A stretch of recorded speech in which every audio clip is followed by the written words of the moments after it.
మనం ప్రతిరోజు ఓటీటీ ఇంటర్నెట్‌లో చాలా ఫిల్మ్స్‌ని కవర్ చేసినప్పటికీ, మనం యూట్యూబ్‌లో దొరికే చాలా క్రైమ్ థ్రిల్లర్ ఫిల్మ్స్‌ని మిస్ చేస్తూనే ఉంటాం. ఎందుకంటే యూట్యూబ్‌లో ప్రతిరోజు ఏదో ఒక కొత్త మూవీ అప్‌లోడ్ అవుతూనే ఉంటుంది. అయితే ఫైనల్‌గా ఈరోజు మనం యూట్యూబ్‌లో దొరికే ఇంకొక 7 థ్రిల్లర్స్ గురించి అయితే డిస్కస్ చేద్దాం. అయితే ఈ థ్రిల్లర్స్‌పై ఆల్రెడీ 2 పార్ట్స్‌గా వీడియోస్ చేశా. ఇంకా ఎవరైనా ఆ వీడియోస్‌ని వాచ్ చేయకపోయుంటే కింద బయోలో లింక్ పెడతా. Don't miss it.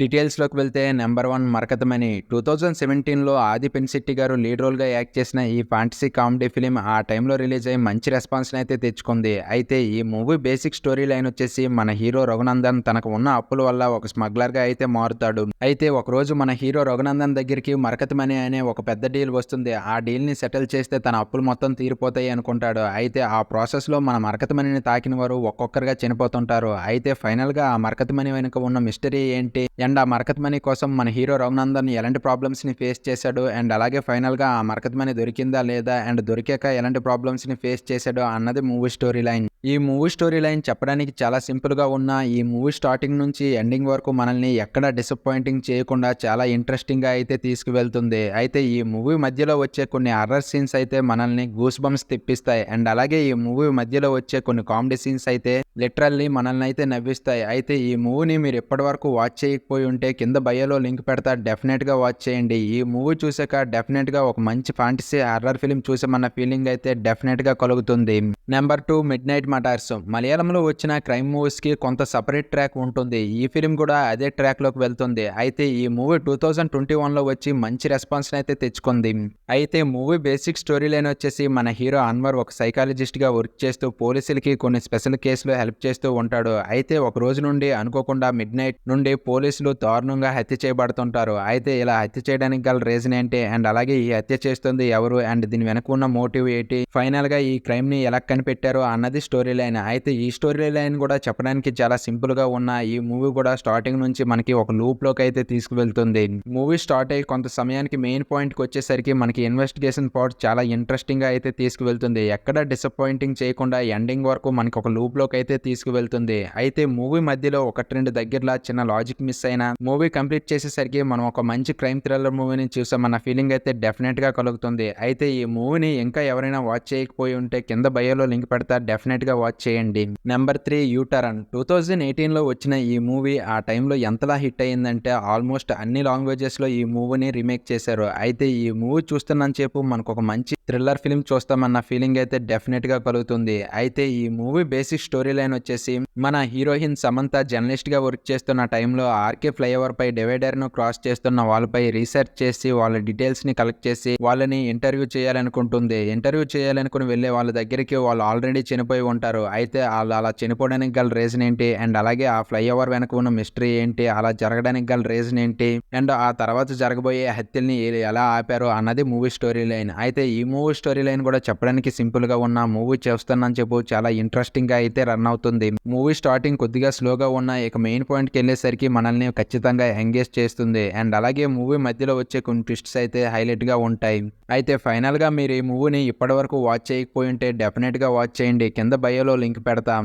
Number 4 forensic. 2020లో వచ్చిన ఈ క్రైమ్ థ్రిల్లర్ ఆ టైంలో మంచి బజ్‌నైతే క్రియేట్ చేసింది. ఈ మూవీ బేసిక్ స్టోరీ లైన్ వచ్చేసి సిటీలో వరుసగా చిన్నపిల్లలైన అమ్మాయిల్ని కిడ్నాప్ చేసి అతి దారుణంగా సైకో కిల్లర్ అయితే మిస్టరీగా చంపేస్తాడు. అయితే ఫైనల్‌గా ఈ కేస్‌ని మన రితికా జివైన ఐపీఎస్‌కి అప్పగించి ఇన్వెస్టిగేషన్ చేయమంటారు. అండ్ అలాగే ఈ కేస్‌ని మన హీరో శ్యామల్ జెనీని ఫారెన్సిక్‌గా నియమిస్తారు. అయితే ఈ కేస్‌ని హ్యాండిల్ చేస్తున్న ఐపీఎస్‌కి అండ్ మన హీరోకి పడకపోయేసరికి ఫైనల్‌గా ఈ కేస్‌ని వాళ్ళిద్దరూ ఎలా సాల్వ్ చేశారు అండ్ అలాగే 10 ఇయర్స్ బ్యాక్ జరిగిన ఒక క్రైమ్‌కి అండ్ అలాగే ఇప్పుడు జరిగిన ఒక క్రైమ్‌కి ఎలాంటి లింక్ ఉన్నది అన్నది ఈ మూవీ స్టోరీ లైన్. అయితే ఈ మూవీలో కూడా 1, 2 దగ్గరలా లాజిక్స్ పక్కన పెట్టి చూస్తే డెఫినెట్‌గా వర్కౌట్ అవుతుంది. ఎందుకంటే ఈ మూవీ మనల్ని ఒక లూప్‌లోకి తీసుకువెళ్ళిపోతుంది. ఫస్ట్ నుంచి చాలా ఇంట్రెస్టింగ్‌గా అయితే తీసుకువెళ్తుంది. అండ్ మూవీ ఎండింగ్‌లో వచ్చే ట్విస్ట్ అయితే అస్సలు ఎక్స్‌పెక్ట్ చేయలేము. అయితే మీరు ఈ మూవీని ఇంతవరకు వాచ్ చేయకపోయి ఉంటే డెఫినెట్‌గా వాచ్ చేయండి. బయోలో లింక్ పెడతాం. Don't miss it.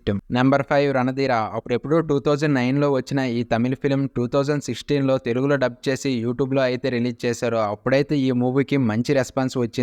అయితే ఈ యాక్షన్ అడ్వెంచర్ ఫిల్మ్ చూసిన ప్రతి ఒక్కరు ఒక మంచి అడ్వెంచర్ ఫిల్మ్ చూసామన్న ఫీలింగ్ అయితే కలుగుతుంది. అయితే ఈ మూవీ బేసిక్ స్టోరీ లైన్ వచ్చేసి మన హీరో హీరో ధ్రువ బాగా చదివి కష్టపడి తను ఉన్న అడవి ఏరియాకి ఆఫీసర్గా అయితే సెలెక్ట్ అవుతాడు. అయితే తను ఉన్న ఏరియాలో తను తక్కువ కులం వాడు కావడం వల్ల తనకి ఎలాంటి రెస్పెక్ట్ అయితే ఇవ్వరు. అయితే ఫైనల్గా తను ఉన్న ఏరియాలో ఒక 5 అమ్మాయిలకి ట్రైనింగ్ ఇమ్మని పంపిస్తారు.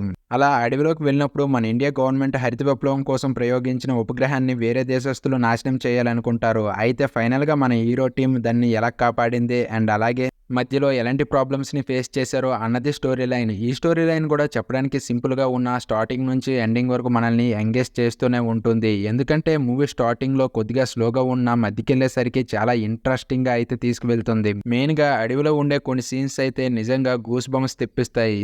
అయితే ఫైనల్గా మీరు ఈ మూవీని ఇప్పటి వరకు వాచ్ చేయకపోయి ఉంటే డెఫినెట్గా వాచ్ చేయండి. బయోలో లింక్ పెడతా, డోంట్ మిస్ ఇట్. నెంబర్ 6 కొన్లు దోచేయంట. 2020లో వచ్చిన ఈ ఫిలిం ఆ టైంలో ఎలాంటి రెస్పాన్స్ని తెచ్చుకోలేకపోయింది. ఎందుకంటే ఆ ఇయర్లో కరోనా రాకపోవడం వల్ల ఈ మూవీకి తగినంత గుర్తింపు అయితే రాలేకపోయింది.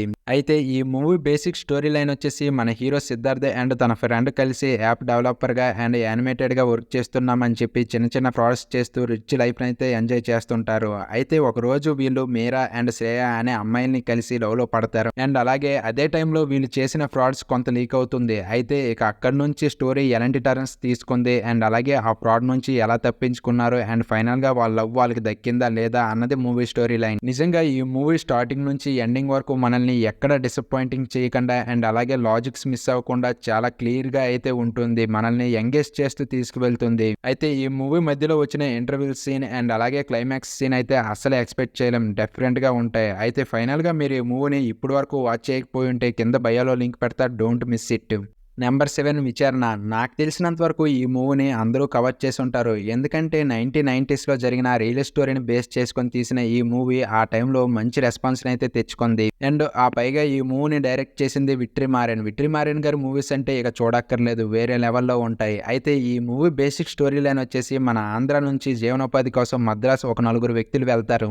అయితే ఒకరోజు అనుకోకుండా వాళ్ళు ఉన్న ప్లేస్లో ఒకరోజు ఒక ఇంట్లో దొంగతనం జరుగుతుంది. అయితే అందులో ఒకడు తెలుగు మాట్లాడాడని చెప్పేసి ఈ నలుగురిని అరెస్ట్ చేసి చిత్రహింసలు పెడతారు. అయితే ఫైనల్గా ఈ చిత్రహింసల నుంచి ఎలా బయటపడ్డారు అండ్ అలాగే బయటపడ్డాక కూడా ఎలాంటి ప్రాబ్లమ్స్ని ఫేస్ చేశారు, ఫైనల్గా ఎంతమంది మిగిలారు అన్నది స్టోరీ లైన్. అయితే ఈ మూవీ మాత్రం చాలా రియలిస్టిక్గా ఉంటుంది. ఎందుకంటే రియల్ స్టోరీని బేస్ చేసుకొని తీశారు కాబట్టి. అండ్ అలాగే ఎక్కడ డిసప్పాయింటింగ్ కూడా చేయదు. అండ్ మూవీ చూస్తున్నంత సేపు మనకి చాలా ఎమోషన్గా కూడా ఫీల్ అవుతాం. అయితే ఫైనల్గా మీరు ఈ మూవీని ఇంకా వాచ్ చేయకపోయి ఉంటే డెఫినెట్గా వాచ్ చేయండి, లింక్ బయోలో పెడతా. సరే గాయ్స్, ఈరోజు మనం ఈ వీడియోలో ఈ 7 థ్రిల్లర్స్ గురించి అయితే డిస్కస్ చేసాం. ఇంకా అప్కమింగ్లో రాబోయే ఇంకో 7 థ్రిల్లర్స్ గురించి అయితే డిస్కస్ చేద్దాం.